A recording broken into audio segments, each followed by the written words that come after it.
আসসালামু আলাইকুম বন্ধুরা, কেমন আছেন আপনারা? আপনারা তো আমি ভালো আছি। তো বন্ধুরা, আমাদের বাসায় গ্যাস নেই, আমি লার্কি চুলা রান্না করতেছি।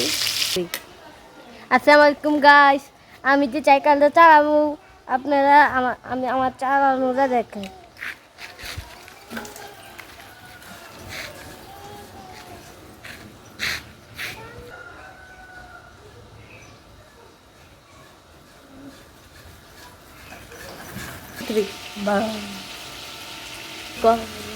বাইরে ধরবেন নিজে বাইরে যেন দেখবেন, আপনি যেন দেখবেন বাইরে যেন দেখবেন। এখন আমি মুরগি মাংসটা বসাই দিব। এখন আমি মশলা বাটাটা দিয়ে দিব। মশলাটা দিয়ে দিচ্ছি, মশলার গুঁড়োটা। এখন মরিচটা দিয়ে দিব, হলুদ মরিচ দিয়ে দিব। মশলা কষানো হয়ে গেছে, এই মাংসগুলা দিয়ে দিব বন্ধুরা।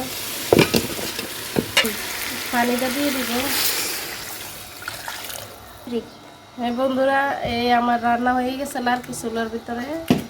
দেখছেন রান্নাটা? এই যে লার্কি চুলাতে রান্না করতেছি আমি। রান্না শেষ আমার। তাহলে আজকে পর্যন্ত, আল্লাহ হাফেজ।